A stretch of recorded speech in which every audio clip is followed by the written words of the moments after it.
Hello, welcome back to Chats con Sabor. My name is Yvette, and I'm here with my beautiful co-host Joanna.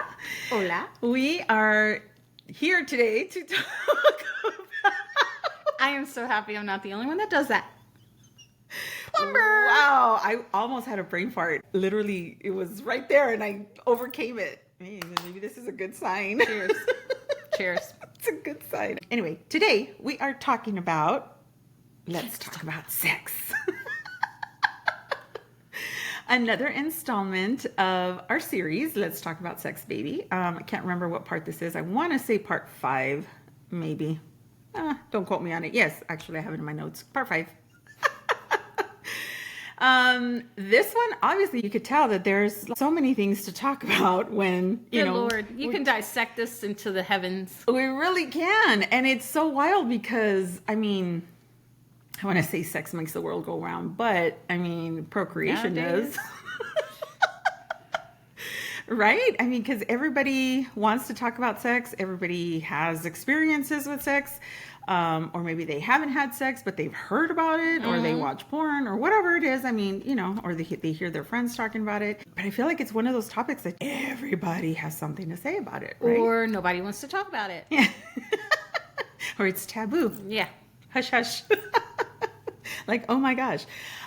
We're going to start our conversation today with the topic of threesomes. Have you ever had one? And if so, what was your experience with it? No, ma'am. And hell no. Mm-hmm. That's my answer. Like never, ever, ever is never, like it's not ever. No. Okay. I don't share. And I don't share kindly. Yeah, I don't share either. It might be a Hispanic thing that Could be. but I know there's a lot of Latinas out there a lot of people that have threesomes and have experienced it. I feel like if I was going to be in a threesome, I would have to probably be the third and not be involved in the relationship. You know what I mean? It couldn't be me and my husband or my boyfriend and then another person. I feel You like... mean a couple you don't know? Yeah. But I would be outside of the relationship, I'm saying. I would be the third person in the threesome. Yeah, but there's no relationship with the couple. No, yeah, I wouldn't be able to do that. Yeah, still, no. Sorry, not my thing, not my cup of tea. Nah. Do you think that it's something that most men, though, fantasize about? Is it more of a man thing than a woman thing, or... I think it goes both ways. Literally. I think it could be a man and a woman thing because, honestly, we women, we kind of peak sexually before men because we mature before men. Right. So they say. Yeah. So I think that curiosity and all that stuff does hit everybody about the same. Now, if it's a constant thing that we think about, it would definitely be a man thing because, men... They have sex on the mind all the yeah, time. that's how their brains are wired. But Yeah. I don't know. What do you think? I think so. I think it's more of a male or man fantasy. But I think it all leads back to porn. Yeah, true. I think it really does. It leads back to this is what they think is supposed to be great. And I always, being the practical person that I am, I always think to myself, God, how do you have so much energy though to having sex is it takes a lot of energy. It expends a lot of energy. So for Burns a a man, lot of calories. But for a man, if he's with two women, how do you have so much energy to satisfy both of them, to make sure they're both satisfied? Because if you're going to be in the act of sex, then you obviously want your partner satisfied, right? Well, it could be one of two things. It could be the man has, a sex addiction that keeps him going.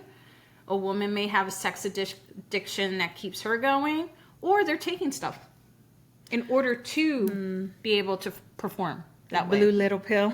Yeah. That's just reality, right? No, yeah. I feel like in conversations with people, with friends, most of my male friends or most of my conversations with men, most of them have had a threesome to some degree or another. Not very many women very few women that I know, or maybe they're just not open to talking about it. Yeah, that could be That too. could be it. So I don't know. Yeah. As far as me, like I said, I don't like to share. And if I was ever going to do it just for shits and giggles, it would have to be with a couple that I don't know. And I would be the third. It wouldn't be me in a relationship with somebody and then we bring somebody else in because I can't. So Nope. I don't not do for that. me. It's got to be somebody that I don't even care about. But also, I'm not the type of person to have transactional sex. We've talked a lot about this on the podcast. I look more for like the connection between me and my partners. So how can you connect with two people at the same time? I just don't see it. I don't know. For me, it'd be difficult. Yeah, a lot of people, because now, like, what's it called? Polygamy? What is it? Polygamy? Polyamorous. Polyamorous. What's the sister wives? Polygamy? Polygamy. Yeah. Yeah. Right? You know, when they share. Oh, God, it doesn't sound right. Polygamy. No, it is. Yeah. Yeah. You're good. No, I'm pretty sure it is. I just can't pronounce it. Sorry. I stumbled on that one. But I think it is. Hold on. how they share relationships and they love this person. I'm sorry. But you will always love somebody more than the other. Yeah, I think so too. You will always have a different connection with each person and you will love them in a different way. Mm-hmm. So, It is polygamy, by the way. I just looked it up. The practice or custom of having more than one wife or husband at the same time. yeah. So, I knew I was down the right path. I just couldn't pronounce. I think polyamorous is, I think that's what it is too. Is Yeah, it's loving similar. more than one person, or being attracted to more than one person at the same time. Well, having a relationship. They're all Yeah. based on relationships. Yeah. I'm sorry. I'm very old school. very, very traditional, very old school. I'm like, you find me a man. That's it. You know, I love my women, my female friends. My female friends. I love them, but in a different way. It's not the same. We're talking about romantic relationships. Okay, so we kind of touched on threesomes being fantasies for men. What do you think about different fantasies? What have you heard from maybe males and females about their fantasies? Any wild fantasies or yours? What's interesting is You just sneeze again. I've had friends that have done it and enjoyed it, and there's been friends that have had some repercussions from it. They've either lost their partner to somebody else. For me, it was never something that I fantasized about because I'm just not interested in it. I know I'm boring, but I am very traditional in that aspect of my life. Like, I'm with my person. If we're going to do something together, we're going to do it together, but we are not sharing each other at all. Mm-hmm. So, Has there ever been anything though that you personally have fantasized about, and then maybe it became a reality with your partner, your ex-husband or whoever? yeah, I think that honestly, now in my late 40s, it's probably the best sex that I've had. We talked about this in a different episode. mean- So. Just saying. But I think he's checked all the boxes. It's exciting. It's, Yeah. I guess it's because we love each other so much too. It makes things so much better. Yeah. So, yeah. Yeah, he's definitely Checking all the boxes. sexy biker dude. Well, people have seen him now. They heard him on season 1. He stayed away season 2, but now we brought him back for season 3. And now you've seen him, actually seen him. Yeah, for me, fantasies, I don't think I've ever really had fantasies. Now, I will say when I'm taking care of myself, so intimate moments with myself, I do have thoughts running through my head, but it's more of the same. And people probably think this is boring because I'm not into role playing. I've said it before, I don't really like dirty talk. Definitely don't call me girl during, that's a good girl, like whatever. I'm not a fucking dog. Please. No. We talked about the whole daddy thing. You know what I mean? Call me daddy. No. And that's probably daddy issues on my end because, I didn't grow up with my dad. So anyway, we're not going to unpack that here. Oh my God, I need to sneeze. Bless you. We're not going to unpack that here. But I will say though, like I said, during my intimate time, I do fantasize, like I have usually my eyes closed because then I can think about like either a previous partner that I like have a good strong connection with or had a good strong connection with, or I will fantasize like about one celebrity. If you watched our season finale of season 2, then you'll know who my celebrity hall pass is, my celebrity crush. YouTube. So I'll think of him. Of course, I don't know him, so that is a fantasy. But yeah, I'm not real big into role playing and things like that. No, but I think we talked about this too. Like, if I'm reading a very hot book, Oh yeah. then it like, I don't fantasize about But your imagination. but my imagination Yeah. is like, like it gets all the blood rushing and going, and then you have some bomb sex, but like some crazy other shit. No. Have you guys, okay, this is probably a personal, intimate question, but have you guys ever tried, because I've seen those reels where everybody talks about book talk, right? Mm-hmm. And those reels where the girls, they'll say, okay, I'm having my boyfriend, my husband, do this one scene, or like, this trend where they like put you up against the wall and they, you know what I mean? Like, and he's like right here and then looking at you in the eyes. Have you seen those reels? I think I have. They kind of recreate a scene in a book or whatever. Oh, okay. You know what I mean? Yeah. I've seen those. Have you guys, you and your No. honey? We do things naturally, baby. Wherever, whenever. Honestly, I think if it were me in that type of situation, I would probably die laughing first. I laugh and giggle all the time, no matter what, anyway. So Can you imagine? trying to be that, I would be a horrible actress, I think. I'd be like, dude. I think I would be with you on that. Like, I would chuckle I would be fucking laughing. Yeah. Like, hysterically. Yeah. And then it would just completely ruin the mood. I will tell you, and this wasn't necessarily a fantasy like of mine, but it kind of was like a fantasy come true, like maybe for other people, I don't know, or maybe it's a norm for other people, but it wasn't a norm for me. Good Lord. It's background. Hold on. That's a Harley Davidson, by the way. That is. You could tell. I think I know who that was. Neighbor. Hi, neighbor. Hi, neighbor.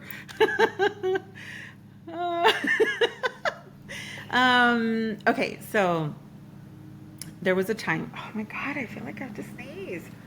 There was a time when, I think it's because they're mowing the lawns out there and the grass is getting kicked up. I was with somebody once, and I'm invested, y'all. Go ahead. on top of the kitchen counter, lifted me up in my bathroom, everywhere, on the couch, on the bed, obviously, standing up. Just, it was wild. And I was like, okay.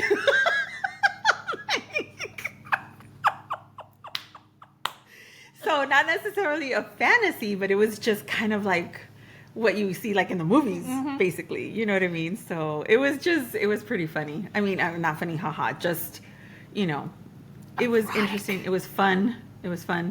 But I will say it's kind of hard when you're working the mechanics of your ass being on a cold freaking granite. Or you're freaking shorter than that person. Well, I was a lot shorter than him. And there it goes. More details. That's a lot shorter. And that is funny. Anyway, but like the whole lifting, and so when I'm thinking too much about what's going on the outside, like, oh my God, like, I'm gonna fall. I'm gonna fall. I'm sitting on this counter, or in my bathroom. I have a lot of stuff on my counter on my bathroom. I have double sinks, and so in between. So that's where I was sitting, and I'm thinking in my head, oh my, I'm gonna mess up my my skincare stuff.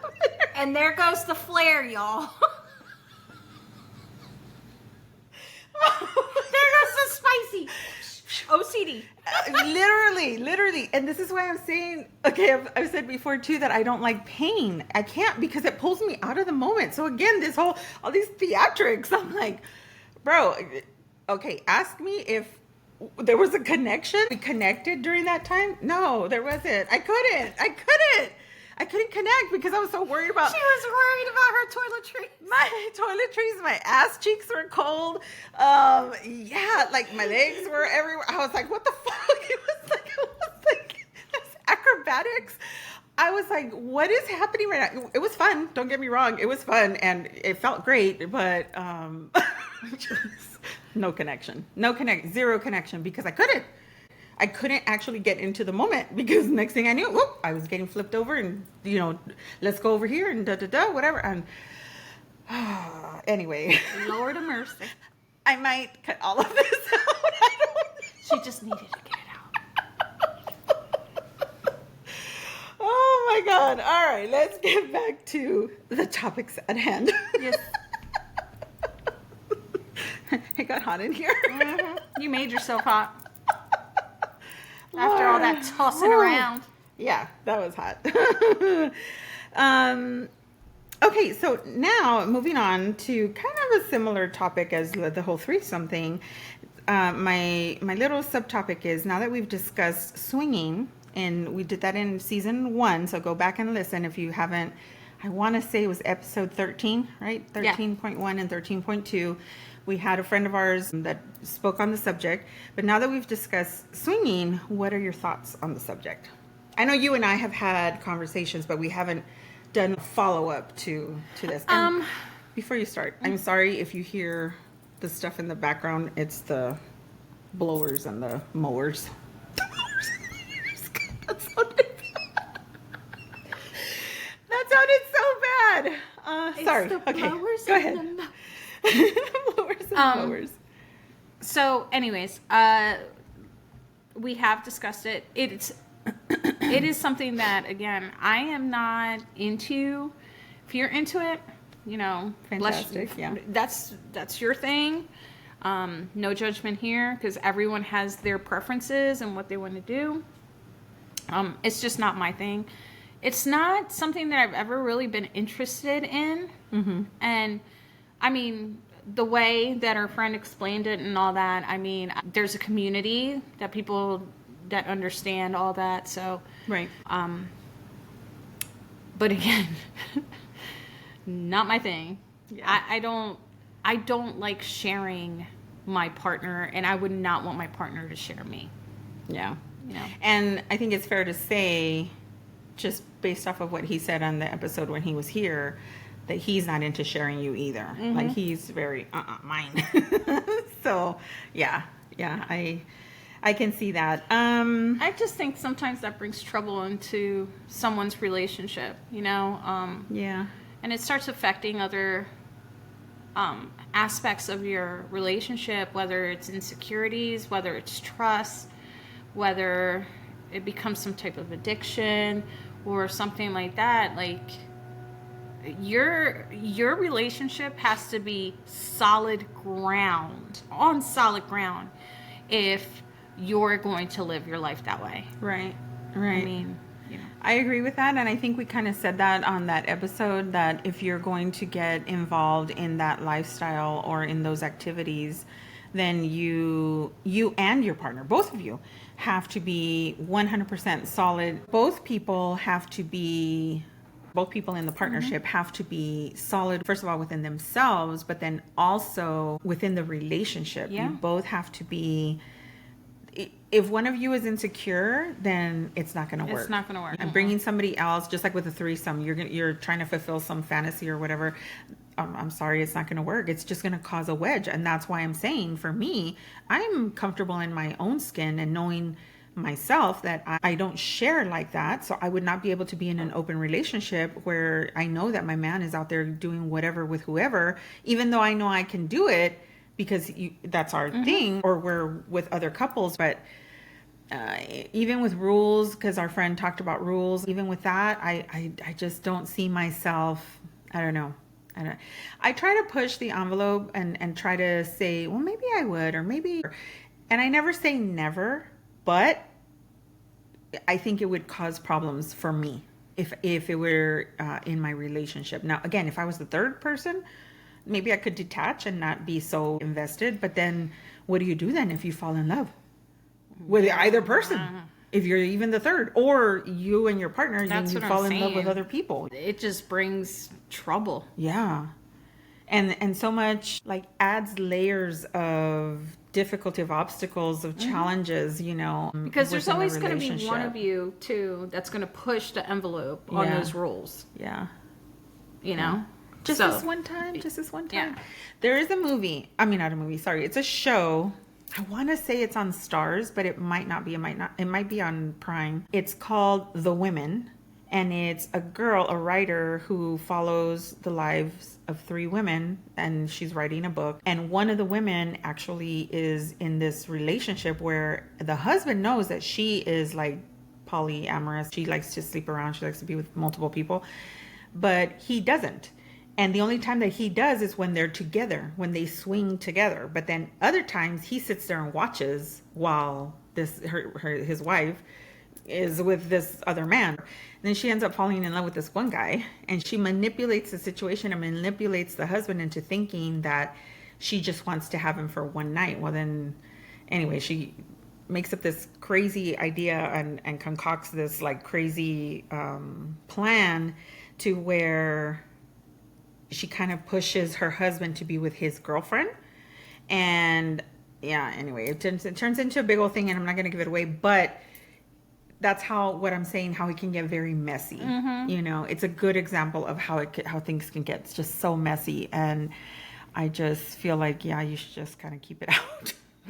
Keep it out of your relationship, especially if you're not really comfortable and solid, you know, with each other. So yeah. And then, of course, there's the question of, is our relationship actually solid? And what's wrong with our relationship if we have to bring somebody else in, you know?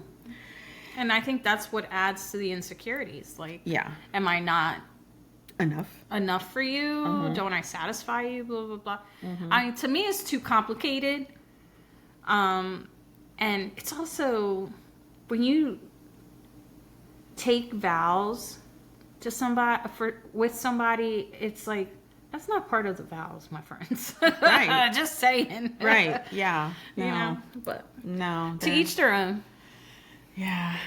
And I do want to emphasize though that we're not judging anybody. We're just saying we can see how those complications can arise. That was the word I was looking for. Not challenges. Well, they are challenges, but complications to a marriage that might not necessarily have any complications to begin with. And a lot of people, they get bored, and that's why they want to go into this and try something new, like with a threesome. There was that other movie with Demi Moore and I think it was Woody Harrelson. Oh, the one that she slept with a billionaire or something for money. I forget what it's called. I want to say The Proposal, but it's not The Proposal. No. The Proposition? No. I can't remember the name of it, but it was the same concept where this man, this billionaire, he likes Demi Moore, who's the wife, and he pays them, I think it's like $1 million or something, to sleep with his wife. And they talk about it and they go for it, and she does, and she enjoys herself, but then they're not supposed to talk about it. They sign like this contract. They're not supposed to talk about it after it happens, and it's just for one night. But then too, it kind of shows how she thinks about him, this man. And I mean, let me tell you, people who think that they can have sex without the connection, the mind-body connection, you're out of your fucking mind. And if you can do that, it's because that's a trauma response. You have been through some shit where you're literally so detached. What's it called? Indecent proposal. Yeah. Okay. Yeah, that's what it's called. Indecent proposal. Yeah. And so I feel like people who can do stuff like that, and have sex without like any, like with with zero attachment, so detached sex, I feel like it's because you've blocked yourself off so much from feeling. Mm-hmm. I just, that's what I feel like. And that's a whole nother problem. Yeah, completely different. Yeah. Okay, so we're going to move on from that. I saw a reel and I want to share it with you guys because it's a funny haha, but he's actually a sex therapist, and he did this reel with him pretending like he's his girlfriend or wife, his partner. And so he puts on a wig and then he acts as himself, and then he puts on a wig and he acts. And this is called spontaneous versus responsive desire. So let me bring it up here. Hang on just a second. So it's called How to Increase Arousal and Desire, right? How do you feel about heading to the bedroom for a good time? He says, okay, this is where it starts, okay? And that's what his reel is about, increasing arousal and desire. And then the two differences, spontaneous and responsive. Good time. Wow, someone's in the mood. Just give me 1 second, okay, babe? So what Jimmy's experiencing here is called spontaneous desire. He probably saw me walk in and thought, dang, she's fine. I mean, I could use a shave, but the point is it's easy for him to get aroused and feel a desire for that type of intimacy, if you know what I mean. How are you doing? Now, here's where it gets interesting. I have what's called responsive desire, which is different than him. That means that I experience arousal and desire for that type of intimacy in response to affection and touching, not before, like he does. So all that means is I need some kissing and some closeness and affection and some touching first before I even have arousal or desire. And it's important to know that neither is better than the other. It's okay that he's more spontaneous, and it's okay that I'm more responsive. Oh, he's doing his sexy crab walk. What he does is make me feel safe, right? Responsive desire needs safety and trust. You're not going to experience arousal or desire if you feel pressured or shamed for being different, right? And that safety helps me to be open and even be willing to be vulnerable with my body when I'm not aroused yet. Because I know that if it's just not happening for me today, I can safely stop at any time and he's going to respect that. And if I choose to, I can just focus on him for today. I think it's just been important for us to learn about the different types of desire. You know, some people warm up like microwaves, other people warm up like ovens. There's no wrong way. I think when we love someone, we should care about how they experience desire and arousal. Help them to feel prioritized and safe. That's what's going to lead to the most pleasure. Oh, that video was great. Yeah, yep. I loved it too. Yeah, it's but what do you think about that? I feel like most men are they the way he described it is spontaneous. They have spontaneous desire. They're like a microwave. Yeah, they are like a microwave. It's like push a couple buttons and boop, they're ready to go. They're hot. But women are like ovens, and we are that responsive. So what happens outside of the bedroom first is important to what leads, what leads in the bedroom. So I know that Kevin had talked about a while back how it's more like a dance with you guys. The flirting happens throughout the day, maybe some text messages, maybe rubbing up against you while you're cooking, or something comes up and slaps your booty, you know, stuff like that. So what do you think as far as what the reel says, and do you agree? Yeah, I guess it's just, since we started dating, we have that flirtatious thing that we start from the outside and we work our way to, you know, the inside. Literally. I think it's fun when your partner like looks at you from across the room, and it just jumpstarts something, you know. And then it's every time you walk past them, they have to touch you, and touch is very important for me. I know that I love touch, and I love to be touched.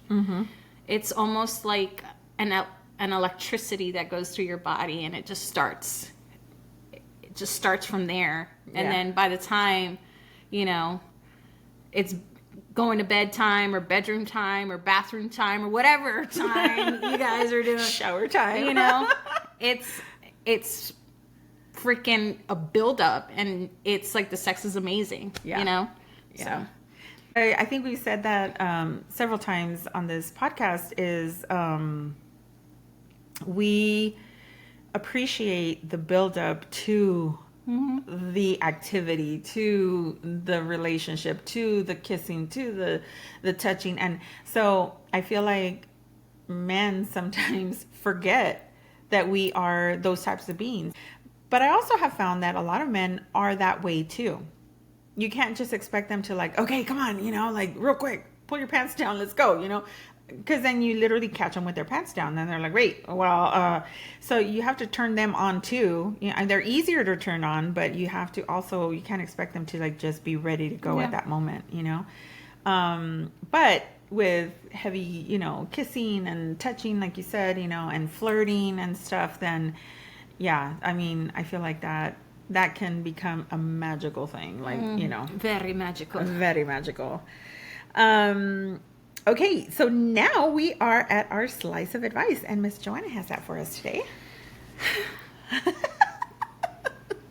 so excited. It's so cute. I'm so excited. I should have been ready. You're I'm not fine. allowed to look at the notes, so I don't know where we're at. So, my slice of advice is for women. And it is super important for us as women to do this for one another. Yeah. For any woman laughing at another woman's storm, trust me, yours is brewing. Oof. Always be aware of other people, other women. We should be supporting one another, not breaking each other down. We should be there when the shitty moments happen to when the proud moments happen. We should support one another in whatever venture that we're taking in life and be there for one another. Just remember, if your friends are succeeding, eventually you're going to succeed also. Right. You know why? Because you're by their side. So always remember that before you start talking trash about another woman, breaking her down because she has XYZ going on and this and that. If you don't truly know her struggles, then mind your business. Glass houses, baby. Glass houses. Don't throw stones if you live in a glass house, because you may think that everything is going perfectly for you, or you've got your shit together, and maybe your friend or friends don't. Like Miss Joanna says, what's that saying? If you hang out with 4 billionaires, you'll be the 5th. If you hang out with 4 losers, you'll be the 5th. So whatever you surround yourself with. My mom used to tell me that a long time ago when I was a kid. You are who you hang out with. And I used to argue with her saying, no, I'm my own person. And I make my own decisions. And yeah, I do. And I always have. But you hang out with the wrong people long enough, then, whatever happens with that, you kind of almost perpetuate that negativity into your own. You're kind of in their vortex, right? So I learned early on, like I would say my early 20s, to separate myself from people that I knew that I just, like I was, and this is going to sound bad, but like I was above that, and not to be conceited or anything, just I knew that I was meant for more. So I had to separate myself, not to say that I didn't have fun while I was hanging out with them and stuff, but yeah, I think it was after I had my son, I kind of refocused where my life was going to go. So, but yeah, I saw a reel of this teacher, and he was like, he had one of the students standing on a chair, and he was like, help me up. And he was like making himself hard. And obviously he's a lot, stronger than her. And she was like, almost falling down or whatever. And then he goes, okay, ready? And she was like, yeah. And then, and he brought her down. And he's like, it's easier for somebody to bring you down than it is for you to pick people up, right? But at the same time, we don't look down on anybody. We still stand by their side, even though they're going through the hard times, like you said. But it's very easy if you surround yourself with a lot of that negativity and people that are like knowingly spiraling downward, they're in a downward spiral. You're going to get stuck in that vortex, and they'll pull you down with them, so you have to make those decisions. But it's also not right to make fun of them, like that says, don't laugh at their downward spiral, because karma's a bitch. Yeah, and don't falsify a support system either. Right. Either you support people and you support them wholeheartedly, supporting someone is never half-assed. Yeah. If you're going to support someone, you support them Right. with every good intention you have in your being. Mm-hmm. I agree. Thank you for that one. You're welcome. That was a good one. I think they're all good. All our slices of advice. Okay, so getting back to the topic of sex. Do you, Miss Joanna, do you like wearing lingerie? And what do you think it does for men or for your partners? So, here's the thing. When I was in better shape, and I'm going to be super vulnerable with you guys on this one. When I was in great shape, I did not mind it. I loved it. As you get older, you struggle with it, Yeah. a little bit. And then, women are hormonal. They start gaining weight. They start gaining weight in all the wrong places. Then, you have a little bit of that insecurity of wearing lingerie. As much as you want to do it for your significant other, you still struggle with, Yeah. my muffin top, So, do I wear it? Yes, I will wear it for my partner because I love him, but it doesn't mean that I don't have those type of insecurities. So sometimes it makes it a little harder. I'd rather just be butt naked. Yeah. And so, take me, I'm yours. Type of thing. But if that's what he likes, of course, I'll do it. But booty naked. Because in his eyes, I'm perfect. Yeah. And that's something that especially as women, we have such a hard time with. Like, my boobs are saggy, my this. Yeah, but that's not how your partner's looking at you. They're looking at you like you're this Hot perfect mama. statue that Yeah. they love, And sometimes it's easier, our insecurities win, to be like, no, I'm not going to do that, So, that's my thought. That's another slice of advice.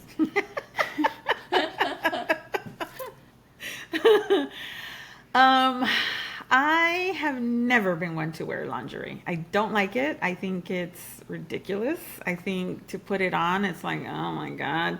It takes so long to put it on into the snaps and this and that, and then your boobs have to sit a certain way. I have real boobs. They're not going to sit a certain way. They want to go wherever they want to go. Let's just be real. So, yeah, I've never been one to do lingerie. Now, do I wear cute thongs and a nice bra set like that? Yes, that's about as far as I go as far as lingerie. But I do like negligees. I do like those. Oh, those are pretty, yeah. Those are cute. You can wear them and keep them on sometimes, during the act. And they're still sexy. I think they're sexy. They're tasteful. Sometimes I feel like lingerie looks a little tacky to me. I know guys love it, but again, I go back to porn and like Playboy and stuff like that. They think that that's what is sexy because they see somebody in a magazine or on a movie, and they think that that's what is sexy to them and is supposed to get them aroused. I feel like it's a conditioning, but that's not about this. So lingerie for me, no, sorry guys. But for me, because I'm a jeans and t-shirt kind of gal anyway, so in the bedroom, like a tank top with my underwear on, that's me. That's how I sleep every night, a tank top and underwear. Not a thong, just underwear. I don't like shit going on my ass. I'll wear a thong when I need to, but yeah, I've never been one for lingerie. And yeah, I'm sorry, my ex-husband, sorry if you're watching this. I know I never wore it for him, it's just not something that I ever did. Nothing. That's fair. Yeah, I don't know. It's not for everybody, so. Yeah. I wouldn't even know how to be in lingerie. I'd be like, do I pose? You know what I did do? What I did do is I took some boudoir photos. Oh. Not in lingerie though, but I did I did topless and then like boy shorts, like what are they called? Boxer briefs. I put some boxer briefs on and then and topless. And then I did another one with a thong and then an oversized shirt. It just barely covered, but it was buttoned down, covering some spots but showing enough. What else did I wear? I wore like a negligee top, but it was short and then with the thong, heels. I did wear like a one piece type of thing, and that's the other thing. It like snaps on the bottom. Like, what the fuck? And your lips are like, Yeah.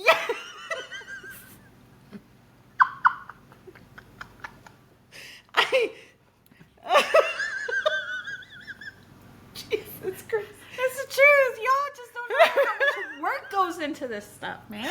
It's awful. It is god awful. As soon as I was done with that particular picture, I was like, I'm done. But I had my heels on. And then she had me laying on the floor with my legs up against the wall. Oh, the picture came out really nice. So she knew what she was doing. But god damn, that was like, it was a lot of work. And then that fucking clip, like, I was like, ow, like, can I leave my chonies on so that it doesn't go like riding up, because these push everything up, you know what I mean? So it was a one piece, I'm telling you. It was, oh god. Yeah, I don't do those. It's too much work, especially because they're just gonna rip it off you. And I spent an hour trying to get into this, Trying to button every button. It's, yeah. Oh my nah. God. OMG. Looks nice on other people. I love looking at it, like in magazines and things like, oh, it's so pretty. It's nice. Well, that's sexy. That's nice. It's not going on me. It's I'm so sorry. pretty. It's not going on me. That's how I feel about it. But again, I'm traditional. I'm boring. I'm not a prude, but Traditional is not boring. Yeah. It's just traditional. I don't know. But I think it does do something for men as far as their arousal. Do you feel like he gets turned on when you put it on and stuff? You say you do it for him, so yeah. So he falls into that category. Yeah.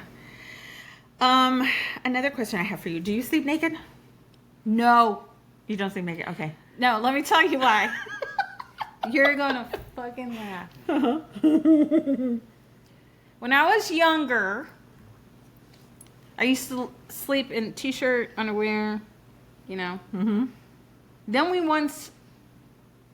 we had a fire Oh my near God. our house when I was younger. So we ran out of the house. Yeah. And my dad was naked. No.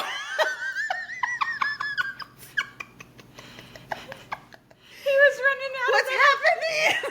He was running out of the house with putting his freaking shit on because he slept naked. Yeah. And so he's like running. I was like, but I'll never forget it. Oh my God. We You could can't see- forget that. Yeah. And so in my head now, from that PTSD, If there's ever a fire. there's ever a fire, I'm gonna have a t-shirt and underwear on at least. Oh my God. I don't free like a bird anything because you never know. Yeah. I'll tell you a funny story, recent actually. So before, this is so weird. When I was married, and I think it has to do with menopause. Okay, let me just preface this little short story here with menopause. But before, when I was married, not going through menopause, I used to sleep fully clothed almost. And my ex used to hate it. I would have, leggings on. I would have a tank top. Unless we had sex, then sometimes I would fall asleep naked. But then in the middle of the night, I'd get cold. And so I'd get up and put a long shirt on or like a nightie, whatever. And he used to hate it because he would sleep in just his boxers. That's it. Like almost naked, right? But I mean, he always had his That's boxers on. easy access for them. Yes, exactly. And that's what he would tell me. He's like, I need, in the middle of the night when I roll over, your ass is right there. Like, I want to just be able to slip it in. I'm like, well, nope. And then, no, I got to take off all this. He would get so mad at me. And then especially in the cold in the winter, I would sleep with like long socks up to like knee highs, and then my warm pajamas, whatever, my pajama pants, and then a t-shirt. or Holy whatever. crap, Dude, girl! yeah, I used to sleep fully clothed. I used to sleep like that. Now, as I've gotten older, and it actually happened during my 7-year sabbatical, so nobody really got to experience it with me. But I started sleeping in just a tank top and like shorts, right? Because I started getting hot because I started going through menopause and having night sweats and hot flashes and things like that. And so then I took the shorts off because I was like, fuck this shit. And then at one point I took my top off and I was just in a bra and chonies. But I don't normally like to sleep with a bra. You know, sometimes I do, sometimes I don't. So then I switched it and I was like, okay, I'll keep the tank top on, bra off, but chonies on. So that's how it's been, and that's how it kind of evolved. But yeah, before I used to fully clothed. He used to hate it. He hated it. Cheese and crackers, man. Yeah. Poor guy. God, he hated it. He hated it so much. Poor guy. I do feel bad for him now, but yeah, for me, no, because I was warm. I put on if I'm cold and I put on like at least long pajama bottoms and I have a tank top on. Yeah. And Kevin lays down next to me and he tries to rub my leg. He's like, "What is this?" Take it off, woman. What is this? It's so funny. That is so funny. So my other question to that is, everybody out there, since we don't sleep naked, how often do you wash your sheets if you do sleep naked? I know people who do, and I'm curious because that's a lot. I mean, not just bodily fluid when you're having sex, but also your sweat and we naturally as women, we're moist down there, you know. I'm just saying, it's real talk. No, it's real talk. I'm just saying. I'm just saying. Look, I wash my sheets once a week and change my bed once a week. So I can't imagine if you're freaking butt naked. You gotta do at least farting, 2 or 3 times. Doing all kinds That's of what I'm drizzle to saying. jizzle. That's what I'm saying. I'm like, you need to freaking change your sheets every day or every other day. Those men that go to the restroom in the middle of the night and they don't fucking wipe. That's what I'm saying. The drippy drips. Oh God, yeah. There's too many bodily fluids for you not to be washing your sheets 2 or 3 times a week or every fucking day, probably. Amen, sister. That's like an every other day or everyday type of joint. Even if you're not having sex every day or every night, whatever. Like, yeah, it doesn't have to be about sex. It's your get bodily freaking functions and stuff that happens. Lord of mercy. Anyway, moving on from that. Okay, I wanted to talk about this because we had brought it up on a different episode. I can't really remember which one it was. I think it was the unsolicited advice. We had brought up what actually happens to your energy field when you have sex with somebody. I do have an IG reel, but I want to get your take on it as far as that exchange of energy, because we had talked about that in that episode. And I agree. I feel like it's a real thing. You literally exchange energy. It's not just the transaction of the penis entering the vagina. I was going to get graphic, but penis entering vagina. It's not intercourse. Like, that's not the point to sex. Okay?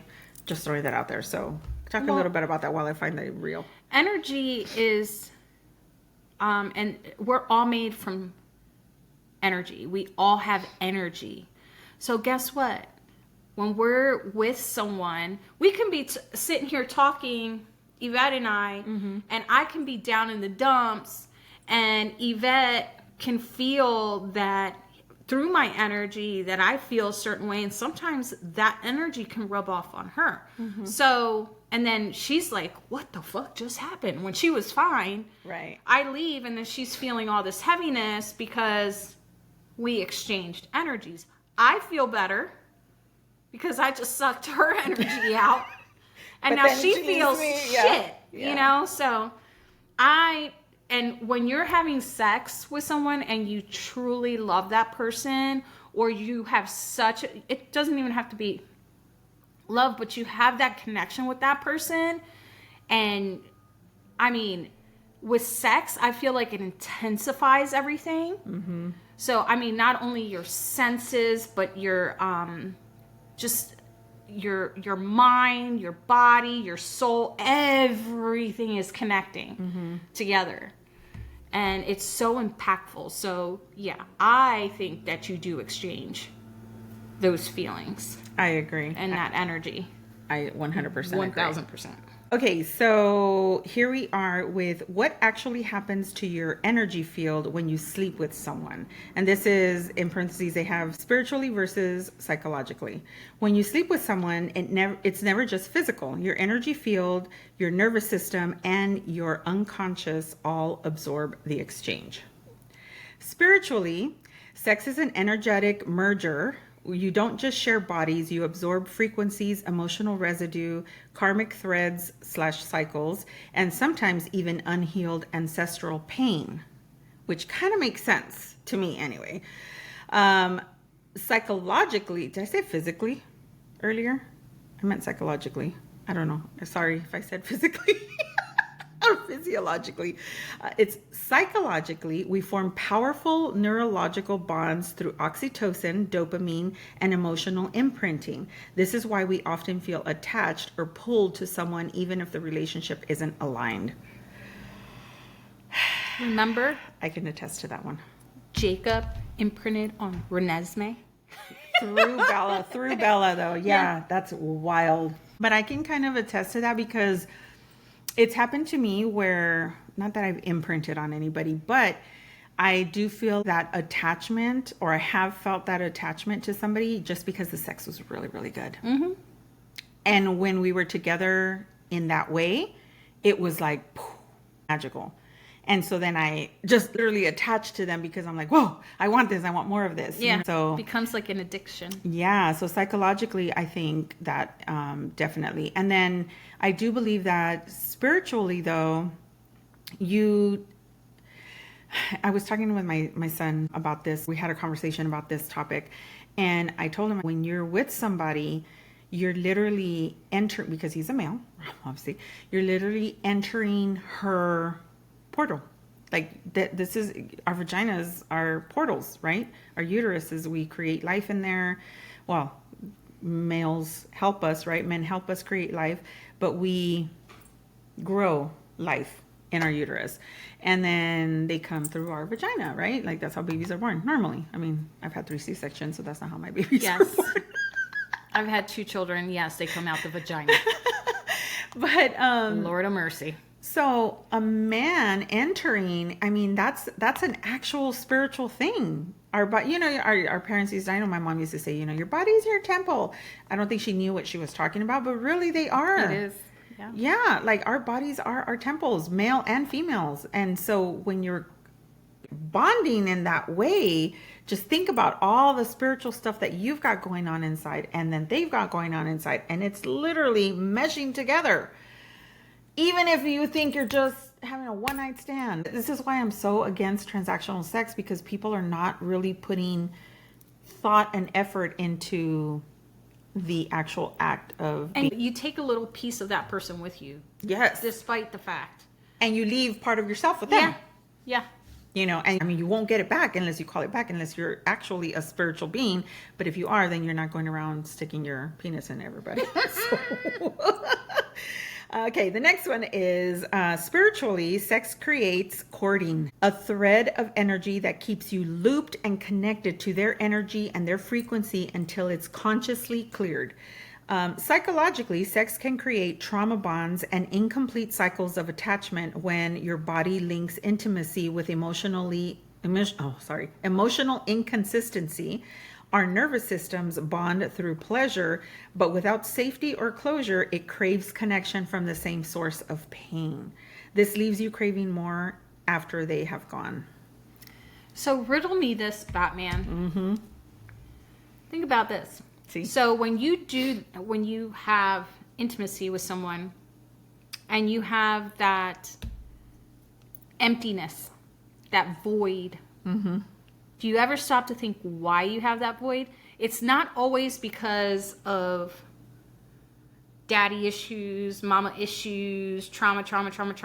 No, that void is because that connection that you just had with somebody is now gone. Mm-hmm. Mm-hmm. And you're trying to fill that void with every Tom, Dick, and Harry, or Barbara, Gina, Victoria.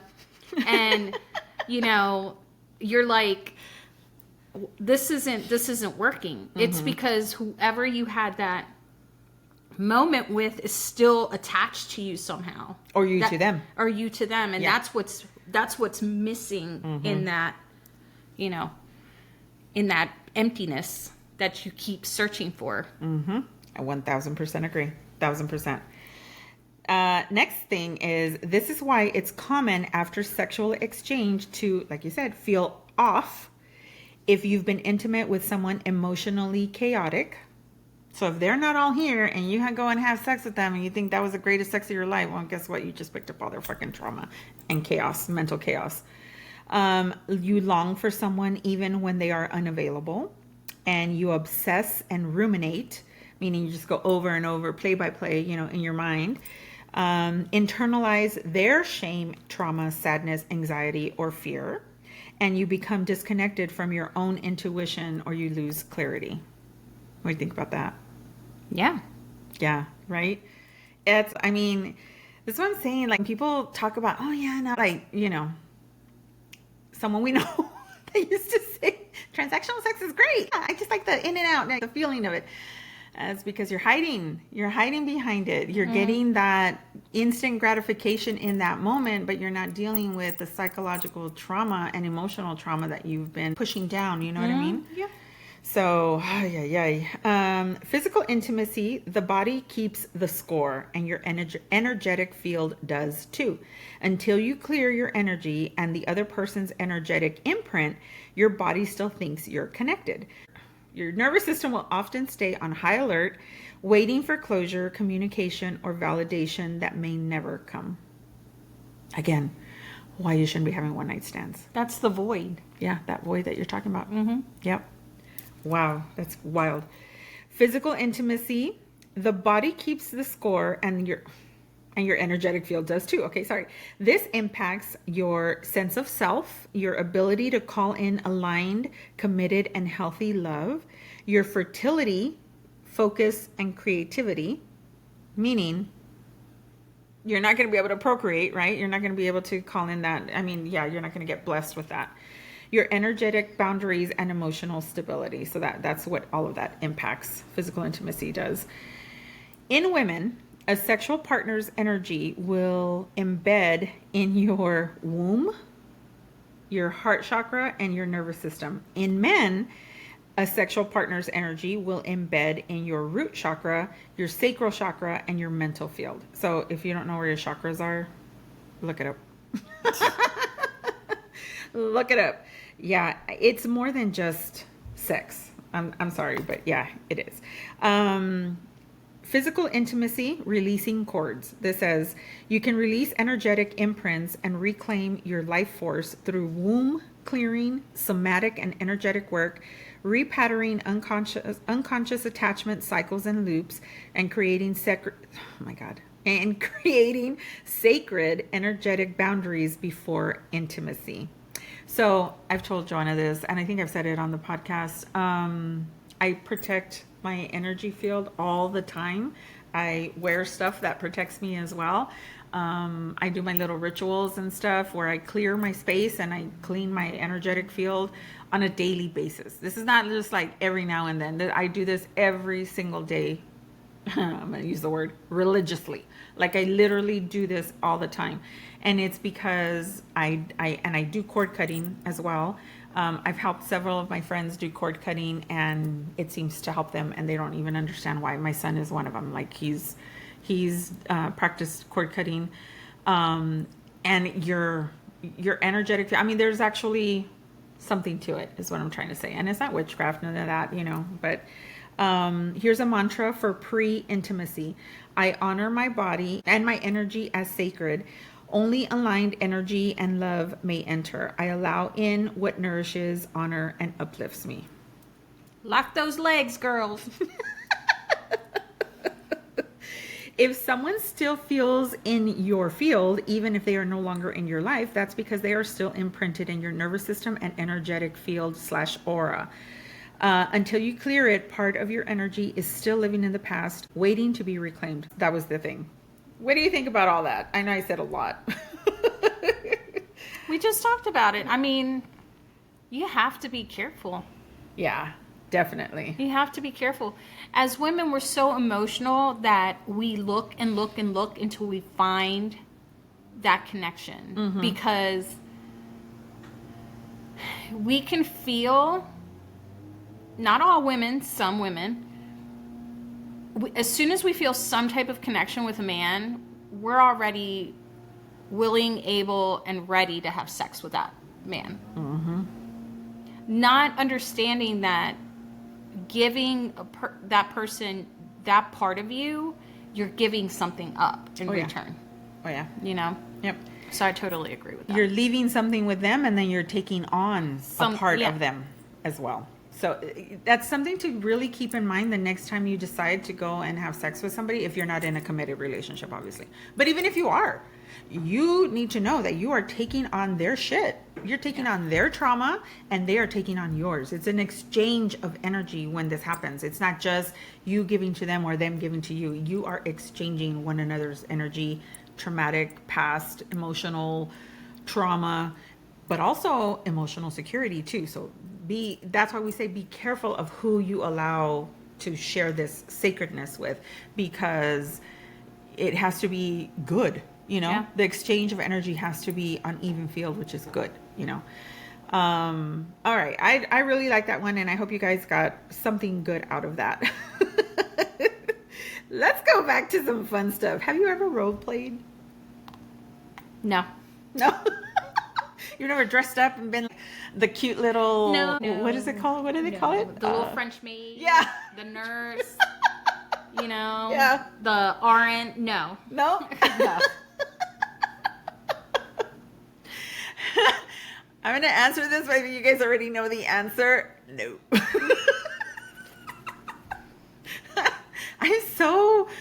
I want to use the word vanilla, but I'm not vanilla. I know I'm not vanilla, but I'm so... Plain Jane. I guess I am plain Jane. I mean, hey, listen, I'm going to fucking own that shit because I've never had a complaint. Well, okay, let me backtrack. My ex-husband might beg to differ. He never complained. Besides him, I've never had a complaint. So I think I'm okay. I think I like to, my stuff, anyway, yeah. I'll answer, I'll finish off what I'm going to say with, because there's another topic. But, all right, I have our what the fuck moment now. Okay. Oh, Lord. I go back to my reels. I think I say this all the time. Oh, Lord. Oh, Lord. When What she is has this? one. No, actually, this what the fuck moment is a little on the crazy side. So, hang on a second. Mm-hmm. This one, right? Yeah. Okay. So, okay, this guy, he pops up on my For You page often, and I watch his reels pretty often. This one is crazy, okay? Just listen and find out. Part infinity. Just end him. That was the goal of a group of 10 and 11-year-old girls who, surprise police say, wanted to kill a boy at school. The motive? He's accused of cheating on one of them, so she wants him dead. The murder plot was simple. According to the police report, 4 fifth-grade students at Legacy Traditional School's West Surprise campus planned to lure a classmate to the charter school's outside bathroom and stab him in the stomach. And each girl had a role to play to get away with it. One would bring the knife. Another would forge a suicide note to make it seem like he took his own life. And someone would act as a lookout while the other carried out the stabbing. And to avoid fingerprints on the murder weapon, they would wear gloves. Oh, yeah, they definitely got subscription to Crime Junkies. Yeah. Or some other murder mystery show, like Snapped or something. No shit. Because 5th grade, y'all know this? Shit. The suspects were individually questioned with their parents present. All 4 children were then arrested for threatening and disorderly conduct misdemeanor charges. The police report says 3 of the students showed remorse, but the 4th would smile and laugh while making excuses for their action. Yeah, go and lock that 4th one up for sure. No shit. In a Yeah, loony the rest bin. of them, they can figure it out. Life will teach them lessons. Parents will take care of them. That 4th one ain't got no empathy. That's scary. That's Go to get her off the Psychopath. playground for sure. Sociopath. Damn, 5th grade? Starting early. children. The hell was I doing 10 in years 5th old. grade? I was eating candy, playing around.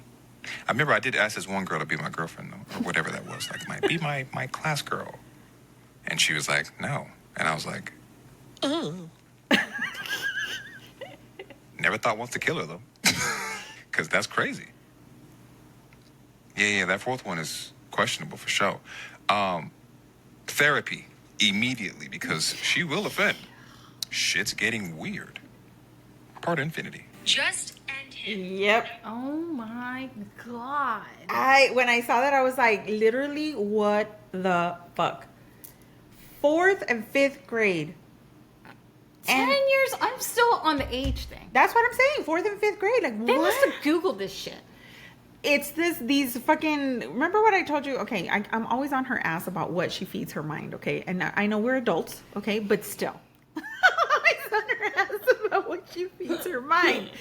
Because you think people aren't watching. You think your kids are not watching these things. You think your kids are not like, and then they've got one little fucking demon spawn that's in the mix, literally telling these girls, she's the ringleader, you know? Telling them what to do. That's How methodical, Insane. premeditated. And imagine if they had gone through with it. This little boy would be dead because he didn't fucking like that chick. the eye roll was because I love 48 Hours, FBI files, true crimes. That's the eye roll. Because she's always telling me, stop watching that shit. I do tell her stop watching that shit because But obviously, this little psycho was watching that shit. something, or maybe stuff on I'm telling YouTube, you, online, Google, too. TikTok, Google. Yeah, like, what the fuck? Oh, That's yeah. insane. That is crazy. Do you remember a while back, my daughter was still younger. I think she was like in 7th or 8th grade. I had to have a conversation with her to make sure that she wasn't opening these things. They were sending out on I think it was on YouTube. They were sending out these like messages, and it looked at first like a cartoon, and then all of a sudden this thing would appear, this face would appear, and they would tell them literally to go and kill themselves and to do this. I remember Like that. a scary, almost like hypnotic type of thing on the screen. Yeah, no. So you people, you young parents who love to just shove a fucking iPad in front of your kids' faces, like be careful with what the fuck they're watching. Yeah. Monitor that shit because, oh my God, That's insane. literally contemplating and premeditating to kill a little boy. And then she's laughing and, smiling about it. Can you say Ted Bundy? I don't know any female serial killer names. I'm sorry, but they need to lock up that little chick. Oh my Like, God. stat. Psycho. Yeah, you best believe my daughter would not be hanging out with that little bitch ever again. Okay, so that was your what the fuck moment.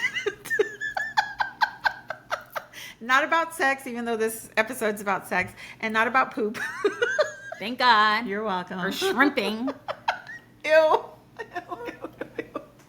Ew. No. Yeah, okay. You're welcome. How important is foreplay, and how long do you think it should last? Ooh, foreplay is important. Yeah? Yeah. It's what stirs everything up. You know? Uh-huh. And it's also a big part of intimacy when you're, Yeah. Touching, feeling, Yeah. kissing, caressing, So important. playing, teasing, Yeah. all the things. All the things. Do you think it's more important though for women, or do you think it's I think just for as both. important? Yeah. No, I definitely think for both. I mean, like boys love the flirting. Yeah, they do. Yeah, they do. That's kind of their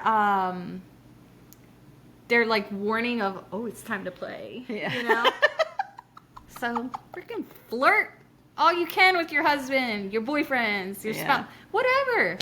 Flirt away, man. Yeah. So Yeah. much fun. And by flirting, we don't mean, do you like the way I look? Like, No. it's not about you. Make it about him. Damn, baby. You look good. sexy. Or let me see what's, or just, you know what I used to do with my ex-husband? I used to walk behind him especially in a crowded room. I'm not one for PDA. We all know this. What did we call me? Plain Jane. I'm plain Jane. Okay? I am plain Jane. I'm not one for PDA. Don't fucking try to, we're not going to go and dry hump in the corner somewhere at a party unless I'm really drunk. Then you might get lucky. Usually doesn't happen. But what I used to like to do with my ex-husband, I'd walk like behind him. I'd come up to him, and I love, first of all, I love coming up behind somebody and just, not somebody, whoever my person is, and coming up behind them and then just hugging them and just putting my face on their back like this and holding on to their chest, their boobs, their chest, their pecs. Sorry, not their boobs. Don't like man boobs. Do not like man boobs.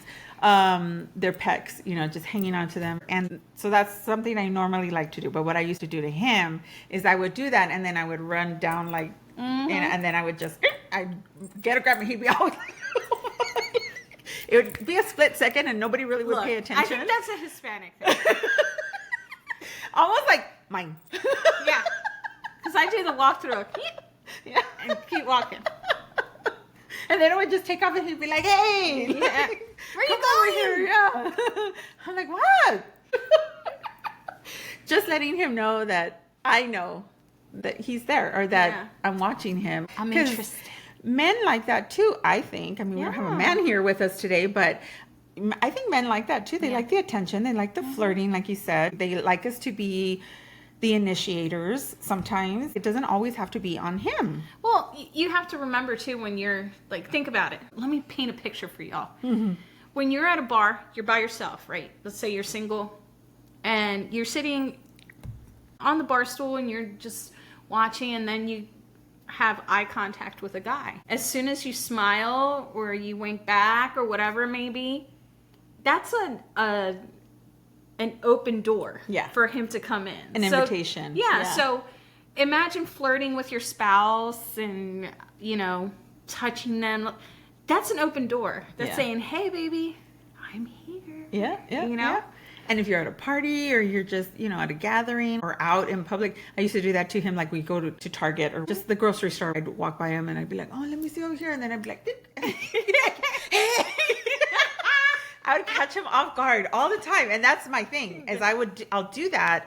But when I know that the coast is clear, nobody's watching, because again, I'm not a PDA person.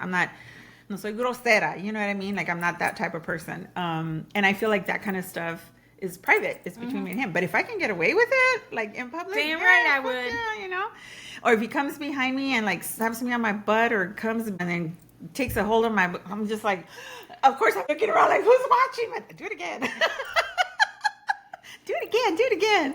But I think it's playfulness. It's, we talked about this on a different episode where we were talking about what to do to keep like a man interested in you, and it's showing interest in him. That playful side, you bring her out, and make him want you more, tease him a little bit. Well, that's also something that a lot of, when you see relationships that have split, what's the biggest thing? They're not getting the attention that they need. So it's true. So it's a thing. I agree, though, that foreplay is a big thing. I will say, though, that there have been times where, and I keep thinking back to my marriage, because that was the longest relationship I had, 22 years. That's a long time to be with somebody. So when we get to a certain point where it's like, okay, you know what? The kids, life, I'm tired, work, I got to get up in the morning.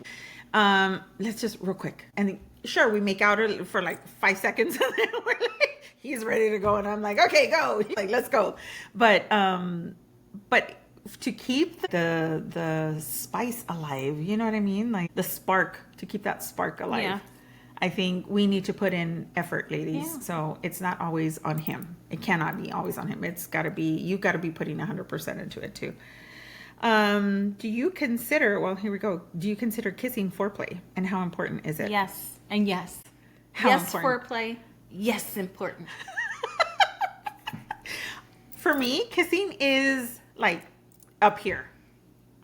Up here. Kissing is so important. It's like the most important connection. Thing to me. Yeah. It starts everything up. Yeah. That's where it starts. But not only that, I feel like you can tell if there's a connection with somebody through kissing. Yeah. So you don't even have to open your legs. You don't have to know, because She will speak to you. Ladies, she will speak to you. yeah. Okay, I don't know if I've said this on this podcast or not. I'm gonna give you a little tidbit on me. Maybe I have said it, maybe in season 1, and I don't think so. Maybe I cut it out. Because I do the editing, so I cut things out. There was once this guy, and he that man knew how to kiss me. We would make out for hours, it seemed. And he's the first and probably the only person, I mean, I can't think back right now, but he's probably the only person who's ever made me finish This magic moment. just through kissing. Just through kissing. Not touching me there, not using his fingers, nothing. Just kissing. Just kissing. Yeah. Just making out. Just kissing. That's how great of a kisser he was. That's how important kissing is. You have to build that connection. I'm telling you, it's fucking important. And people who say that it's not, that they can just fuck just to fuck like rabbits, you're bullshitting yourself. I'm sorry. I'm calling you out on your bullshit. You're missing out on something good. Buddy. No, I'm calling them out on their bullshit because I don't believe it. I don't believe that you've had the best sex of your life with transactional sex. I don't believe it. I think too, a lot of people consider that way too personal and way too intimate. If they want to have like a one night stand or whatever, Yeah, there's some people that kissing won't is kiss. off the limits. It's off the limits. It's off limits. That's true. Pretty Woman. Oh yeah, Remember? yeah. She said no kissing on One the of my lips. favorite movies. No kissing on the lips. Why? Because it builds connection. Builds connection. la. But then what are you doing if you're not kissing somebody? You're putting up a block. So then. So how do you get into it? And that transactional sex, I'm sorry. Yeah, sure, okay, it feels good. Oh, sex feels good. Yes, whatever. You can do it with a dildo. Why do you think they created it? You could do it with your fingers, with your hands. Why do you think they create? I mean, You know come the on. spots. Exactly. Sure, you're gonna get off. Yeah, but it's not amazing. It's not fucking out of this world. Like I keep telling people, look up tantric sex. You will understand what I'm talking about when you look that up. And then put it into practice and come back to me and let me know how it works for you if you're not already doing it. Okay, so my last question for you is slow and sensual or fast and furious? Depends. On? Depends on the moment. If it's like, let's have a quickie, sneaky, hot and passionate, right? But if it's, let's take it slow, then it's slow and Like if you've been working up to that the Yeah. whole day, like we said, he likes to kind of work it up. Not work it up, but work up to it. yeah. I knew what you were saying.